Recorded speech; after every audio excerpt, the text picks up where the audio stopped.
Bem-vindos, amantes do terror e do insólito, a mais uma história arrepiante do nosso canal.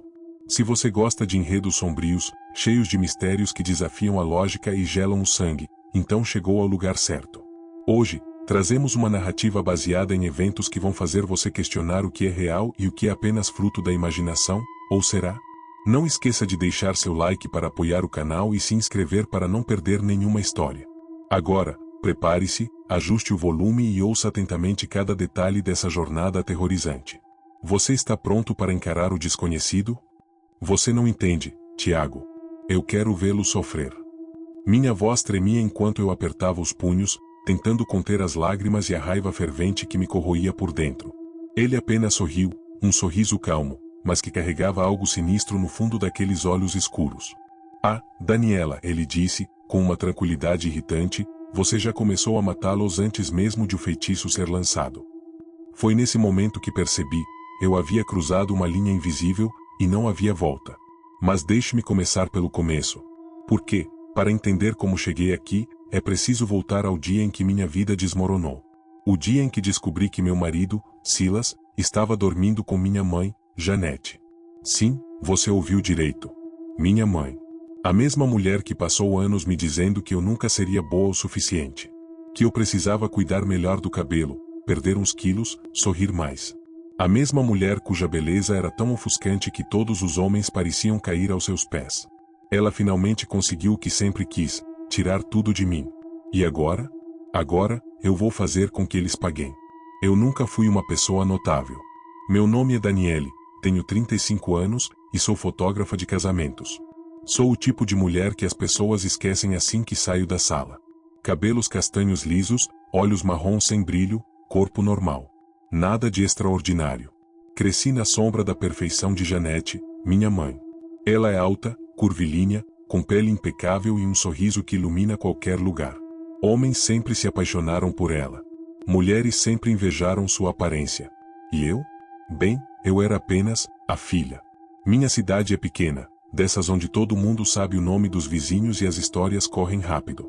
As ruas são estreitas, cercadas por casas simples de tijolo à vista, algumas pintadas de azul ou amarelo desbotados pelo sol implacável. À noite, o silêncio é absoluto, exceto pelos grilos cantando ao longe e pelo vento balançando as folhas das árvores. É bonito, de um jeito melancólico. Mas a beleza do interior tem algo de opressor quando você está preso em uma vida que parece não ter saída. Conheci Silas 2 anos antes de nos casarmos. Ele era cerimonialista, charmoso, dono de uma loja de eventos na Praça Central. Nos conhecemos durante um casamento onde eu fotografava e ele organizava. Ele tinha aquele ar confiante que só homens bem-sucedidos conseguem exalar. Era gentil, atencioso, e parecia realmente interessado em mim. Pela primeira vez na vida, senti que alguém me via. Não como a filha medíocre de Janete, mas como alguém. Casamos em menos de 2 anos, e por um tempo, achei que finalmente havia encontrado meu lugar no mundo. Até aquele dia.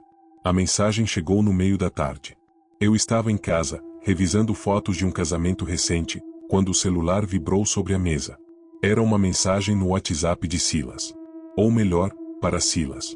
O remetente era desconhecido, mas a assinatura no final me gelou até os ossos. Te vejo às 15 horas, amor. Mal posso esperar. Beijos, J. J como em Janete. No início, pensei que fosse algum engano. Uma piada cruel. Mas então vieram as provas. Fotos tiradas por amigos em comum, conversas que vazaram, risadas cúmplices durante reuniões familiares. Tudo fazia sentido agora. Os jantares cancelados, os olhares trocados entre eles, as desculpas esfarrapadas. Quando confrontei Silas, ele nem sequer negou. Sentou-se na beira da cama, com aquela expressão culpada que eu já conhecia bem, e disse, eu sinto muito, Daniela. Mas eu estou apaixonado. Não consigo evitar. Por ela? Minha voz saiu trêmula, quase um sussurro. Pela minha mãe? Ele abaixou os olhos, incapaz de encarar meu rosto. Ela me faz sentir coisas que você nunca conseguiu. Desculpe. Aquelas palavras me partiram ao meio. Saí de casa naquela noite, dirigindo sem rumo pelas estradas desertas do interior. Chovia forte, e os limpadores de para-brisa mal davam conta da água que caía em cascata sobre o vidro. Eu não sabia para onde estava indo, só sabia que precisava sair dali. Precisava fugir da dor que me consumia por dentro. Foi quando vi a placa, Santo Antônio, 20 quilômetros. Nunca tinha ouvido falar dessa cidade antes, mas algo me impulsionou a seguir em frente. Talvez fosse o cansaço. Talvez fosse o desespero. Ou talvez fosse o destino me empurrando para o próximo capítulo da minha vida. Cheguei à cidade ao amanhecer. Santo Antônio era ainda menor que a minha cidade natal, com ruas de paralelepípedos e casas antigas de madeira. Parecia um lugar esquecido pelo tempo, onde segredos podiam ser guardados para sempre. Aluguei um pequeno apartamento no centro e comecei a reconstruir minha vida, ou pelo menos tentar. Mas havia algo em Santo Antônio que me chamava a atenção desde o início. Rumores sobre um homem chamado Tiago, que morava nos arredores da cidade. Diziam que ele resolvia problemas, que não havia pedido impossível para ele. Coração partido? Traição? Ele tinha uma solução. No começo, ignorei os boatos. Achava que eram apenas histórias inventadas pelos moradores locais para passar o tempo. Mas quanto mais eu pensava em Silas e Janete, mais esses rumores começavam a parecer uma saída. Uma forma de recuperar o controle sobre minha vida. Foi numa noite fria, semanas depois de me mudar, que finalmente decidi procurá-lo.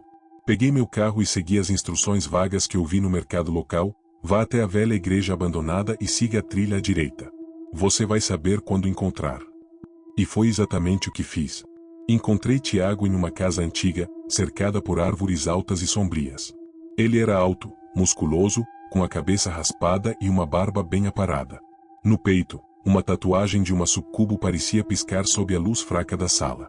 Nas costas, um bode preto encarava qualquer um que ousasse fitá-lo. Vingança, ele disse, como se lesse meus pensamentos. É isso que você quer. Assenti, incapaz de formular palavras. Ele explicou o preço, alto, muito alto, e os itens necessários, um fio de cabelo de cada um, algo que usassem diariamente. Eu já tinha economizado dinheiro suficiente para uma segunda lua de mel. Ironia, não? Os primeiros dias foram agonizantes. Eu ligava para Tiago todos os dias, perguntando se já havia surtido efeito. Ele respondia sempre a mesma coisa: paciência, Daniela. Magia é como plantar uma semente. Você precisa esperar. Mas eu não aguentava mais esperar. Você sabe o que é viver sob a sombra de alguém que nunca te viu como suficiente? Essa foi a primeira coisa que perguntei a Tiago quando voltei à sua casa, poucos dias depois de termos combinado o feitiço. Minha voz saiu baixa, quase um sussurro, mas carregava todo o peso da dor que eu vinha carregando por anos. Ele me encarou em silêncio, com aquele olhar penetrante que parecia enxergar além das palavras. Não precisava responder. Ele já sabia. Mas não era só sobre Janete. Era sobre mim. Sobre quem eu havia me tornado, ou melhor, sobre quem eu não havia me tornado, por causa dela. Eu cresci ouvindo críticas. Não importava o que eu fizesse, nunca era suficiente para Janete. Se meu cabelo estava bagunçado, ela dizia, você devia cuidar melhor disso. Se eu ganhava um peso extra, ela comentava, homens gostam de mulheres mais magras. Quando eu trouxe Silas para casa pela primeira vez, ela olhou para ele com aquele sorriso superior e falou, bom, pelo menos ele tem bom gosto. Aquelas palavras ficaram gravadas na minha memória. Elas ecoavam em minha cabeça toda vez que eu olhava no espelho, toda vez que eu me perguntava por que ninguém parecia me notar. Mesmo depois que me casei com Silas, mesmo quando as coisas pareciam bem, aquela voz interior, a voz de Janete, continuava me dizendo que eu não era suficiente. E então veio a traição. A pior parte não foi descobrir que Silas estava com outra mulher. Foi descobrir que essa mulher era minha mãe. Era como se ela tivesse dado o golpe final, provando que eu nunca seria boa o suficiente nem para o homem com quem eu havia me casado. Silas sempre foi charmoso, dono de si. Ele sabia como cativar as pessoas, como fazê-las se sentirem especiais. No início, isso era exatamente o que me atraiu nele. Ele me fazia sentir vista, valorizada. Mas agora, pensando melhor, percebo que ele era superficial. Ele gostava de estar ao lado de pessoas que o fizessem parecer bem, que elevassem sua imagem. E Janete, com toda a sua beleza e carisma, era exatamente o tipo de mulher que ele admirava. Quando confrontei Silas sobre a traição, ele não pareceu arrependido. Na verdade, ele parecia aliviado, como se finalmente tivesse encontrado algo que realmente queria. Janete me entende, ele disse. Ela sabe o que eu preciso. Precisava? Precisava dela para quê? Para ser admirado? Para se sentir importante? Eu nunca soube responder essas perguntas, mas elas me consumiam. Minha mãe sempre foi uma força da natureza. Alta, elegante, sedutora. Os homens caíam aos seus pés desde jovem, e ela sabia disso. Usava sua beleza como arma, manipulando as pessoas ao seu redor para conseguir o que queria. Comigo, no entanto, ela era cruel. Nunca hesitou em apontar meus defeitos, em me comparar a ela mesma. Era como se ela odiasse o fato de eu existir, como se eu fosse uma lembrança constante de que ela não era perfeita. Quando descobri sobre ela e Silas, senti algo além de raiva. Senti vergonha. Vergonha de ter nascido dela, de ser sua filha. Ela não apenas me traiu como mulher, ela me traiu como mãe. Os primeiros dias após combinar o feitiço com Tiago foram os mais difíceis. Eu mal conseguia dormir, minha mente repleta de imagens de Silas e Janete juntos. Toda vez que fechava os olhos, via os dois rindo, sussurrando, tocando-se. Era como um pesadelo do qual eu não conseguia acordar. Eu ligava para Tiago todos os dias, perguntando se o feitiço já havia começado a agir. Ele sempre respondia com paciência, dizendo que eu precisava dar tempo ao tempo. As forças sombrias trabalham em seu próprio ritmo, ele explicou certa vez. Você só precisa confiar no processo. Confiança. Essa era uma palavra difícil para mim. Eu nunca confiei em ninguém completamente, nem mesmo em Silas. Mas algo em Tiago me fazia querer acreditar nele. Talvez fosse a forma como ele me ouvia, como se realmente entendesse minha dor. Ou talvez fosse a calma em sua voz, que me fazia sentir segura, mesmo quando falávamos de magia negra. Durante uma dessas conversas, Tiago me fez uma pergunta que me pegou desprevenida. Por que você quer vingança, Daniela? Eu hesitei antes de responder.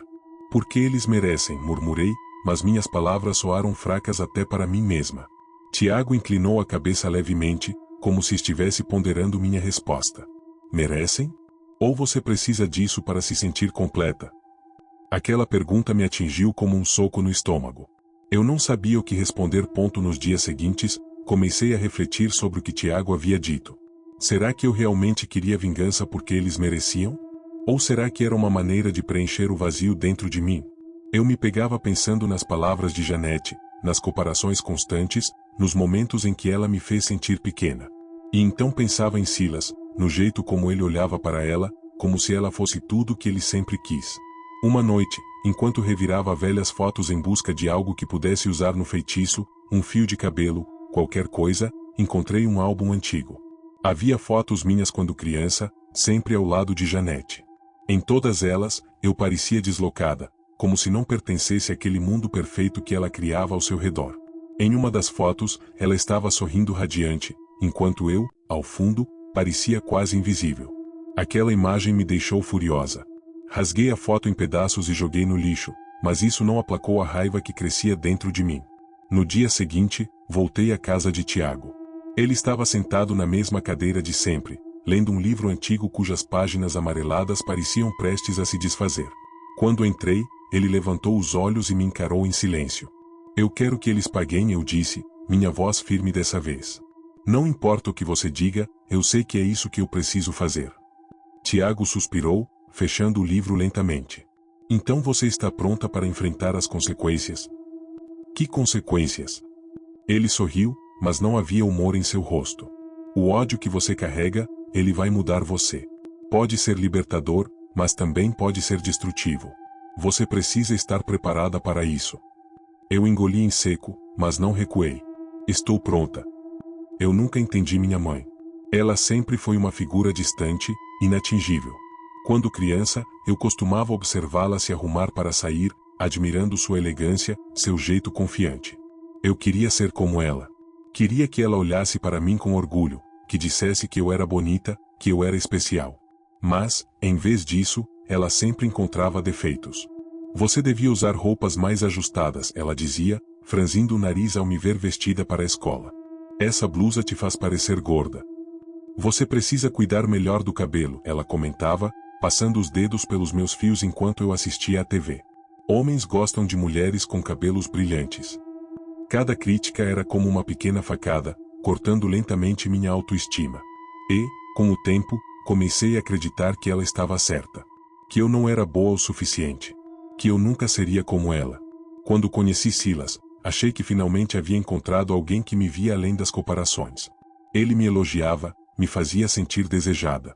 Mas agora, pensando bem, percebo que ele também estava preso na mesma armadilha que eu, a busca incessante pela perfeição.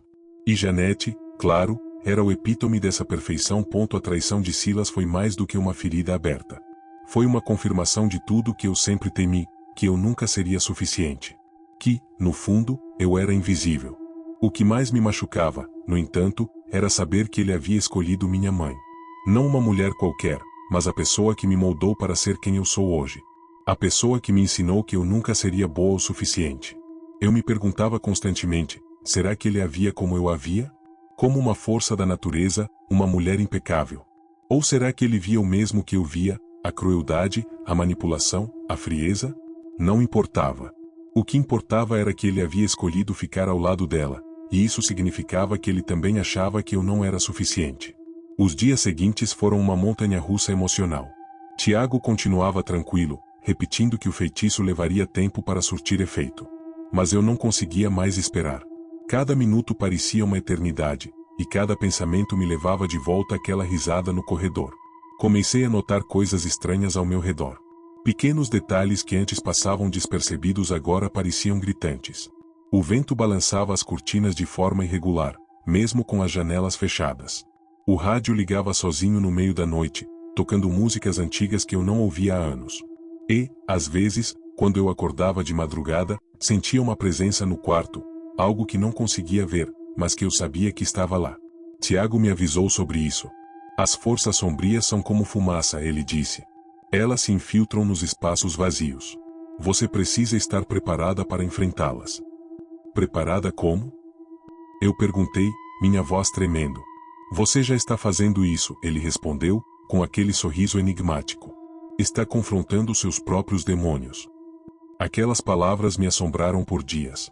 Será que eu realmente estava pronta para enfrentar o que havia dentro de mim? Ou será que eu estava apenas cavando um buraco ainda mais profundo? Uma noite, enquanto tentava dormir, tive um sonho vívido. Eu estava em casa, na casa onde cresci, mas algo estava diferente. As paredes estavam cobertas de fotos, todas de Janete. Em algumas delas, ela sorria radiante, em outras, ela me encarava com um olhar frio, quase cruel. No centro da sala, havia um espelho antigo. Quando me aproximei, vi meu reflexo, mas não era eu. Era Janete, com aquele sorriso superior que eu tanto odiava. Você nunca será como eu, ela disse, sua voz ecoando pelo ambiente. Por que continua tentando? Acordar foi um alívio, mas o alívio durou pouco. Quando abri os olhos, percebi que o quarto estava gelado, apesar de eu ter deixado o aquecedor ligado. E, ao meu lado, havia um pedaço de papel dobrado. Com as mãos trêmulas, abri o bilhete. Nele, havia apenas uma frase escrita à mão, você sabe que é verdade. Senti um arrepio percorrer minha espinha. Aquilo não era coincidência. Algo, ou alguém, estava me testando. No dia seguinte, decidi voltar à casa de Tiago. Precisava de respostas, precisava entender o que estava acontecendo. Quando cheguei, ele estava sentado na mesma cadeira de sempre, lendo outro livro antigo. Parecia calmo, como se já soubesse que eu viria. O feitiço está começando a agir, ele disse, sem levantar os olhos do livro. Como você sabe? Minha voz saiu mais alta do que eu pretendia. Ele sorriu levemente. Você não está mais sozinha, Daniela. As forças sombrias estão ao seu lado agora. Mas elas também têm suas próprias intenções. Intenções? Eu repeti, sentindo um nó na garganta. Sim, ele disse, finalmente me encarando. Elas querem algo em troca. E você precisa decidir até onde está disposta a ir. Antes que eu pudesse responder, ouvi um barulho vindo de fora da casa, um som agudo, como unhas arranhando o vidro. Tiago se levantou lentamente, caminhando até a janela. Quando ele puxou a cortina, vi algo que me fez congelar. Uma silhueta escura, parada no quintal, me encarando diretamente. Era Janete. A silhueta de Janete no quintal era como uma miragem sombria, distorcida pela névoa que parecia surgir do nada. Ela não se movia, mas seus olhos, aqueles olhos frios e penetrantes, estavam fixos em mim, mesmo através da janela. Eu queria gritar, correr, fazer qualquer coisa para escapar daquele momento, mas meu corpo estava paralisado, como se as forças sombrias que Tiago havia mencionado estivessem me prendendo ali. Tiago permanecia calmo, com a mão ainda segurando a cortina. Ele não parecia surpreso, Apenas, resignado.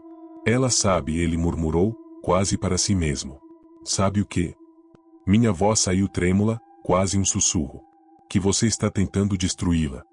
Aquelas palavras ecoaram na minha mente como um trovão. Era como se toda a tensão dos últimos dias tivesse culminado naquele momento. Eu sabia que o feitiço estava começando a agir, mas não esperava que fosse tão rápido, ou tão pessoal. Os dias seguintes foram um turbilhão de eventos que pareciam saídos de um pesadelo. Silas foi o primeiro a mostrar sinais visíveis de mudança.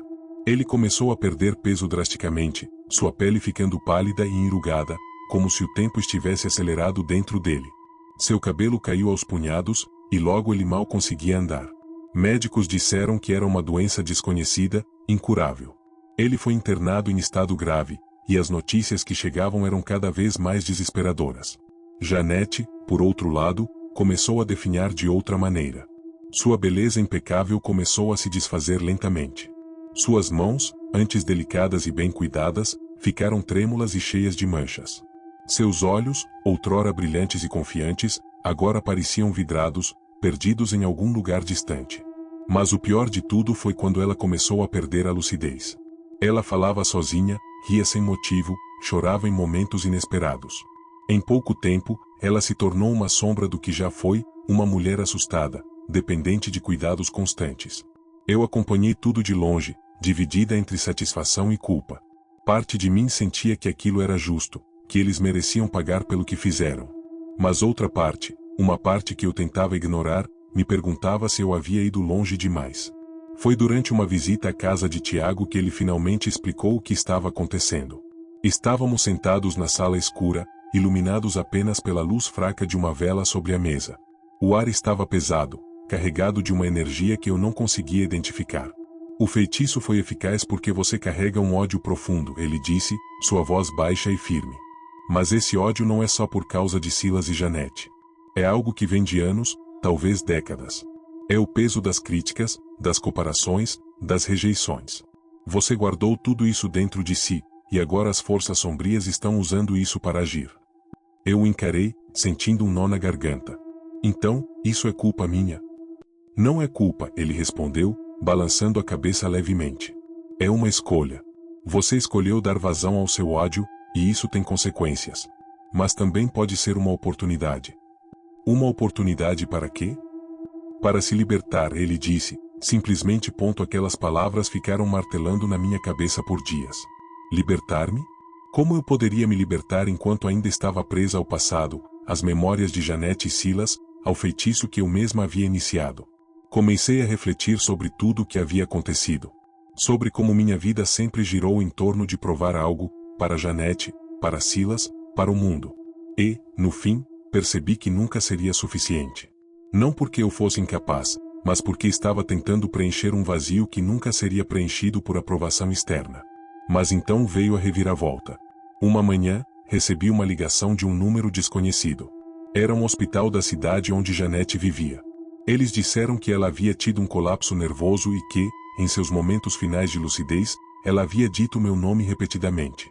Quando cheguei lá, encontrei-a em um estado lastimável, frágil, assustada, completamente diferente da mulher poderosa que eu conhecia. Ela me olhou com os olhos arregalados, tremendo de medo. Você fez isso, ela sussurrou, sua voz quase inaudível. Você me destruiu. Aquelas palavras me atingiram como um soco no estômago. Eu queria sentir satisfação, triunfo, algo que justificasse tudo o que eu havia feito. Mas, em vez disso, senti apenas vazio. Depois disso, comecei a notar mudanças sutis em mim mesma. Pequenas coisas que antes não me incomodavam agora pareciam gritantes. O som do vento nas árvores, o rangido do assoalho à noite, até mesmo a minha própria sombra parecia ter vida própria. Era como se as forças sombrias que eu havia invocado estivessem se infiltrando na minha vida, lentamente tomando conta de tudo ao meu redor. Tiago me avisou sobre isso. Você abriu uma porta, ele disse, durante uma de nossas conversas. E agora precisa decidir se vai fechá-la ou deixá-la aberta. Como eu faço isso? Perguntei, minha voz trêmula. Confrontando seus próprios demônios, ele respondeu, com aquele sorriso enigmático. Você já começou a matá-los. Agora precisa terminar o trabalho. No dia seguinte, voltei ao hospital para ver Janete novamente. Ela estava ainda pior, quase irreconhecível. Quando entrei no quarto, ela me olhou com aquele mesmo olhar de pavor, como se eu fosse uma estranha, ou algo muito pior. Sentei-me ao lado dela, observando seu rosto envelhecido e frágil. Por um momento, senti pena dela. Mas então me lembrei de tudo o que ela havia feito, as críticas, as comparações, a traição. E percebi que, no fundo, ela sempre foi a pessoa mais cruel da minha vida. Você nunca me viu como o suficiente, eu disse, minha voz firme. Mas eu sou. Sempre fui. Janete não respondeu. Ela apenas me encarou, seus olhos cheios de medo. E, pela primeira vez, senti que havia ganhado algo maior do que vingança, liberdade. O hospital cheirava a desinfetante e solidão. O som dos passos ecoava pelos corredores estreitos, e as luzes fluorescentes tremeluziam como se estivessem prestes a se apagar. Eu estava sentada ao lado de Janete, observando sua respiração fraca e irregular. Ela parecia tão pequena naquela cama de hospital, tão diferente da mulher imponente que eu conhecia a vida inteira. Era estranho ver alguém tão poderoso reduzido àquilo. Alguém que sempre foi o centro das atenções, que sempre soube como controlar os outros com um simples olhar ou sorriso. Agora, ela era apenas uma casca vazia, dependendo de mim para sobreviver. Mas eu não sentia pena. Não mais. Silas morreu poucos dias depois de eu visitar Janete no hospital. A doença misteriosa consumiu seu corpo até que não restasse nada além de pele e ossos. Os médicos disseram que nunca haviam visto algo assim, uma condição que parecia acelerar o envelhecimento e corroer a saúde de forma implacável. Quanto a Janete, ela continuou vivendo, mas em um estado de loucura progressiva. Ela mal conseguia falar, e quando o fazia, suas palavras eram incoerentes, fragmentos de memórias distorcidas.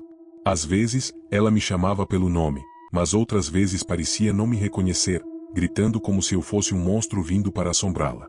Eu assumi o papel de cuidadora dela, embora ninguém soubesse exatamente o que havia acontecido. As pessoas da cidade especulavam sobre uma tragédia emocional, sobre o peso da idade ou até mesmo sobre uma maldição. Mas ninguém suspeitava de mim. Tiago apareceu algumas vezes durante aqueles meses, sempre com aquela calma irritante e aquele olhar penetrante. Ele me observava em silêncio, como se estivesse avaliando o impacto do feitiço na minha vida. Você está diferente, ele disse certa vez, enquanto eu organizava os medicamentos de Janete. Diferente como? Perguntei, sem olhar para ele. Mais forte, ele respondeu. Mas também mais sombria. Aquelas palavras ficaram ecoando na minha mente por dias. Será que eu realmente havia mudado? Ou será que sempre fui assim, apenas escondida sob camadas de insegurança e dor? Com o tempo, comecei a perceber algo que antes me escapava. Eu não precisava mais competir com Janete. Não precisava provar nada para ela ou para qualquer outra pessoa. Eu era suficiente, sempre fui. Essa realização veio devagar, como uma luz tênue atravessando uma cortina pesada. No início, era quase imperceptível, mas aos poucos começou a iluminar partes de mim que eu havia esquecido. Comecei a me ver de maneira diferente. Não como a filha rejeitada, não como a esposa traída, mas como alguém que tinha força e valor próprios. Tiago me ajudou nesse processo. Ele não era apenas um feiticeiro, ele era um guia, alguém que entendia a dor e a escuridão dentro de mim. Ele me lembrava constantemente de que eu não precisava mais ser prisioneira do meu próprio ódio.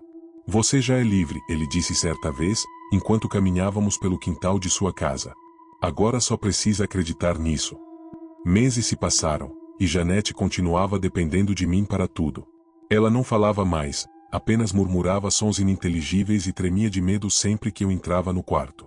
Era como se ela soubesse exatamente quem eu era agora, alguém que ela nunca conseguiu controlar.